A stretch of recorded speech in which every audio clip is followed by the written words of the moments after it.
Alléluia, gloire à Jésus-Christ. Sois béni mon frère, sois béni ma soeur, sois béni toi qui me suis maintenant sur cette chaîne YouTube Pain de Vie.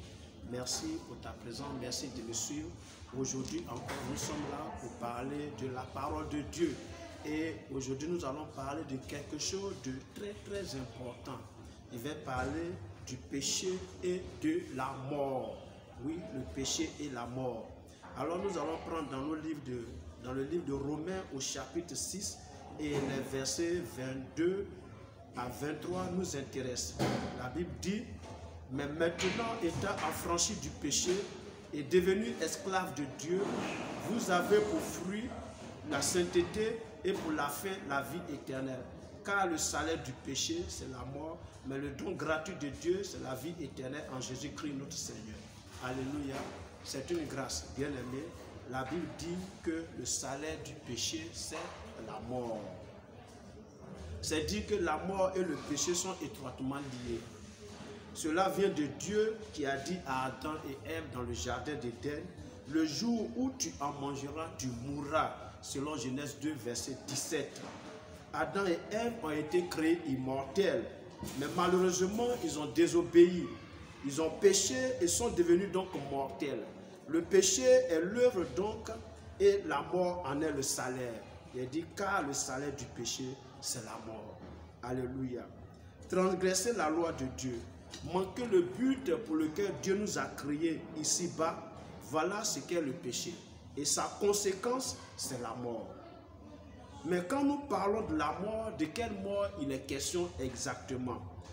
Il s'agit d'abord de la mort physique, c'est-à-dire qui nous soustrait de la terre des vivants.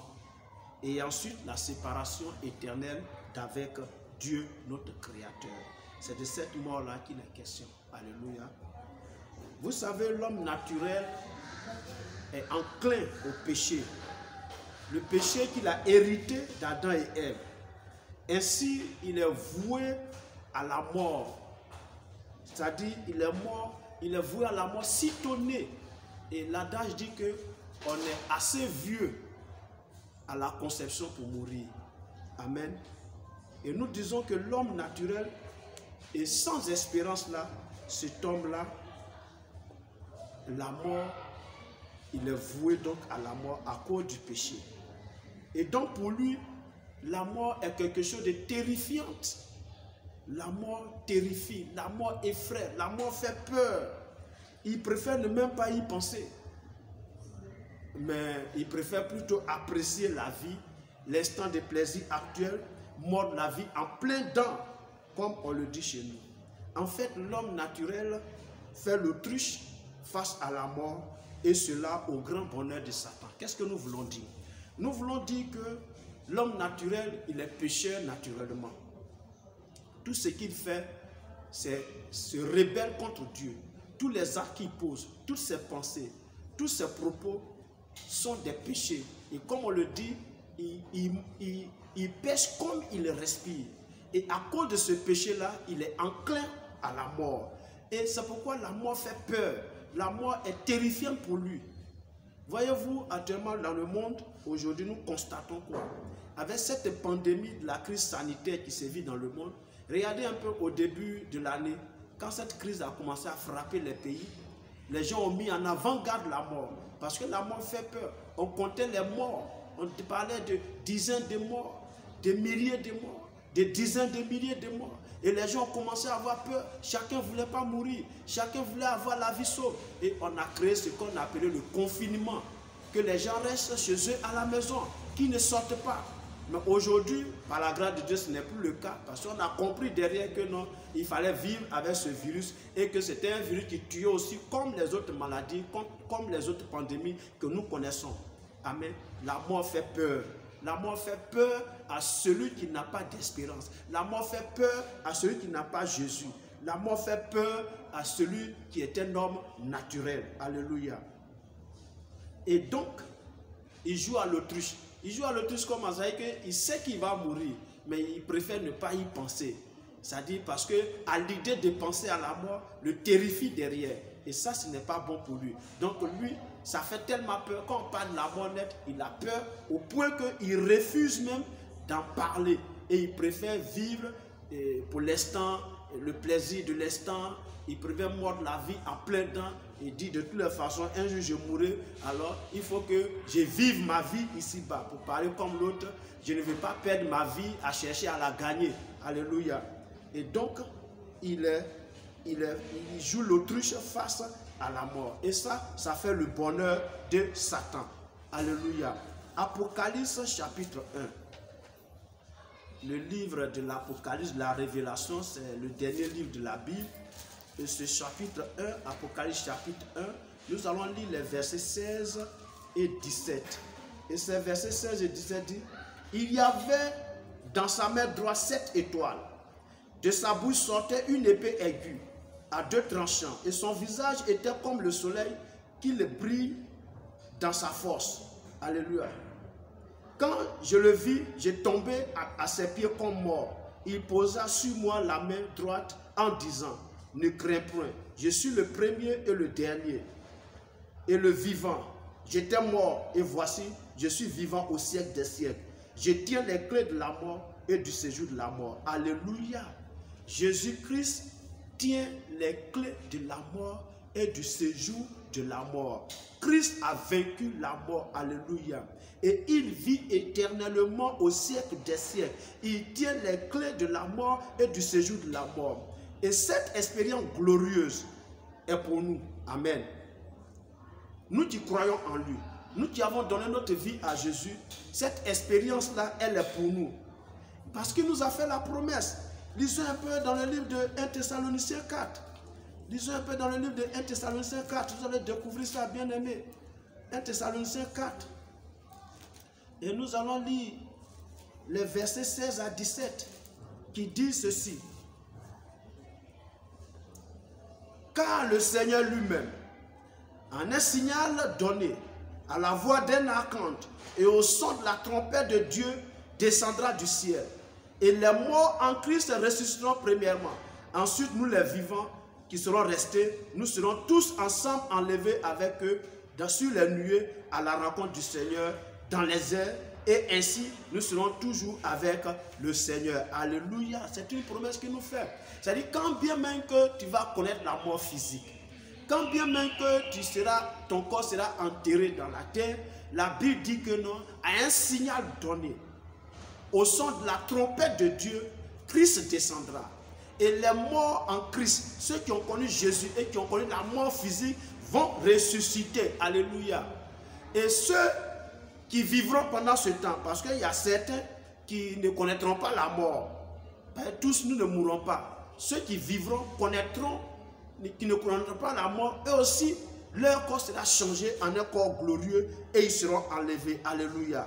Alléluia. C'est une grâce que Dieu nous donne. Les morts en Christ vont ressusciter les premiers et les croyants qui vivent encore seront enlevés. Tous, nous serons revêtus d'un corps glorieux et nous irons à la rencontre du Seigneur dans les airs. Oh, quelle grâce! Quelle grâce! La mort a été donc rendue semblable à un serpent sans venin. Elle ne fait plus peur. Vous voyez un peu? C'est-à-dire un serpent qui n'a pas de venin, tu peux même mettre ton doigt dans sa gueule, ça ne te fera rien. Tu peux mettre ton doigt dans son museau, ça ne te fait rien. C'est ça. Donc la mort ne doit plus nous faire peur. C'est vrai que perdre un être cher fait très mal. C'est une séparation douloureuse. Mais pour ceux qui ont placé leur espérance en Christ, la mort n'est plus à redouter. Alléluia. La mort n'est plus à redouter. La mort et le péché font chemin ensemble. Mais celui qui a Christ est déjà pardonné de ses péchés. Celui qui a donné sa vie à Jésus, le péché, son péché a été déjà ôté. Et donc la mort n'est plus redoutable pour lui. La mort n'est plus terrifiante pour lui parce qu'il sait, même s'il mourait maintenant, cette mort-là est un gain pour lui parce qu'il ira à la rencontre de son Seigneur dans le nom de Jésus Nazareth. Pardon, vous voyez, Satan est déjà condamné. Ses démons aussi. Tous les anges dessus qui l'ont suivi dans sa rébellion sont également condamnés. Mais seulement, ils ne veulent pas périr seuls. Regardez un peu ce qu'est la parole de Dieu dans le livre de Matthieu.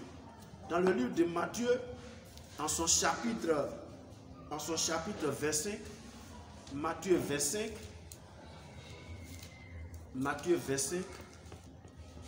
et nous allons lire le verset 41 qui dit ceci. Matthieu 25, le verset 41 qui dit ceci. Ensuite, il dira à ceux qui seront à sa droite, ou à sa gauche plutôt, retirez-vous de moi, maudits, allez dans le feu éternel qui a été préparé pour le diable et pour ses anges. Pour vous dire quoi? Le diable et ses anges. Le diable et les démons, ils connaissent déjà leur fin. Ils savent que eux là, c'est l'enfer pour eux. Dieu a déjà préparé le feu pour eux. Alors qu'est-ce qu'ils font? Ils travaillent à ne pas y aller seuls. Ils s'activent pour amener le maximum de personnes avec eux. Et c'est pourquoi vous allez voir que pour quelqu'un qui a donné dans sa vie à Jésus-Christ, comment le diable travaille avec eux? Le diable travaille par l'oubli. Il amène cette personne-là à oublier cette espérance-là et à être terrifié à l'idée de mourir un jour. C'est pourquoi vous avez remarqué que même la Covid-19 qui est arrivée là, ça fait peur à des chrétiens. Des chrétiens même, d'autres même ont refusé de venir à l'église. Quand bien on leur dit de venir, mais ils refusaient de venir à l'église. Pourquoi? Parce qu'ils avaient peur de mourir. Ils se disent qu'ils vont être contaminés, ils vont mourir. Parce que cette espérance-là, le diable leur a ôté ça. Il a plongé ça dans l'oubli pour eux. Donc ils ne savent pas que même s'ils devaient mourir de la Covid, cette mort-là était un gain pour eux parce qu'ils allaient à la rencontre du Seigneur. Et pour les non-croyants, qu'est-ce qu'ils font? Ils créent la distraction. La distraction, c'est quoi? C'est les maquis, c'est les restaurants, c'est les bars, c'est les clubs où ils vont continuellement pour aller jouer, pour s'amuser. La distraction, c'est quoi? C'est le plaisir de ce monde. C'est un peu le sexe, la boisson, l'alcool, la drogue. C'est ce que nous pensons que non, qui constitue la vie. La gloire, faire tout pour avoir l'argent, les belles voitures, avoir les grandes maisons. Voilà. Ils sont donc attachés à ça. C'est une distraction. Parce qu'un homme va tout posséder sur cette terre. Le jour où il meurt, il laisse tout. Et on l'enterre seul dans la terre. En réalité, c'est ça la réalité. C'est la réalité de la fin de tout être humain. Donc le diable crée la distraction. Donc il t'occupe à ces choses-là. À travailler tous les jours, à chercher à emmagasiner, à gagner encore et encore beaucoup d'argent, des biens matériels, des biens financiers. Il t'amène à être distrait, à t'adonner au plaisir de ce monde. C'est ça. C'est son rôle. Parce que si tu meurs dedans là, bien aimé, c'est sûr que tu vas le suivre dans le feu ardent qui a été préparé pour lui et pour ses anges. Voyez-vous, bien aimé, 2020, c'est une année où la mort frappe. Et elle continue de frapper. Je faisais tantôt allusion à la pandémie de la crise sanitaire qui défraie tout le monde entier aujourd'hui. Et il y a une vague, la seconde vague a repris en Occident. Alléluia. Et je ne souhaite pas cela pour toi. Toi, tu me suis actuellement. Comme on le dit chez nous, je touche du bois. Je ne veux pas que cela t'arrive. Mais si tu devais mourir aujourd'hui, où passeras-tu ton éternité?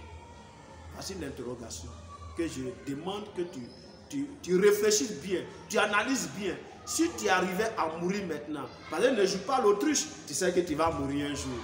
Un jour tu mourras. Mais quand tu vas mourir là, si c'était aujourd'hui là, où tu penses passer ton éternité? C'est une question essentielle. Parce que la mort peut frapper à tout moment. La réponse se trouve dans ton cœur. La réponse se trouve dans ta conscience. Et si tu redoutes la réponse, ou si la réponse à cette question te fait peur, alors tu as besoin de Jésus dans ta vie. C'est-à-dire que tu n'as pas encore donné ta vie à Jésus. Parce que celui qui a donné sa vie à Jésus, cette question n'est plus terrifiante pour lui. À des moments même, Paul pouvait dire que mourir pour moi est un gain. Il dit j'ai envie de mourir parce que mourir pour moi est un gain. Un enfant de Dieu doit pouvoir tenir ce langage-là. Donc quand la mort vient, ça ne doit pas le terrifier, ça ne doit pas lui faire peur. La mort a été vaincue par la puissance du Saint-Esprit. Lui qui donne sa vie à Jésus, il ne doit pas avoir peur de la mort. Mais répondre à cette question, où passer ton éternité si tu mourais maintenant? Si ça crée la peur en toi, si ça crée la peur en toi, si c'est redoutable pour toi, alors tu as besoin. Je sais que tu n'as pas encore donné ta vie à Jésus-Christ. C'est pourquoi je t'interpelle maintenant à donner ta vie à Jésus-Christ. Alléluia. Il faut donner ta vie à Jésus. Viens à lui par une repentance sincère.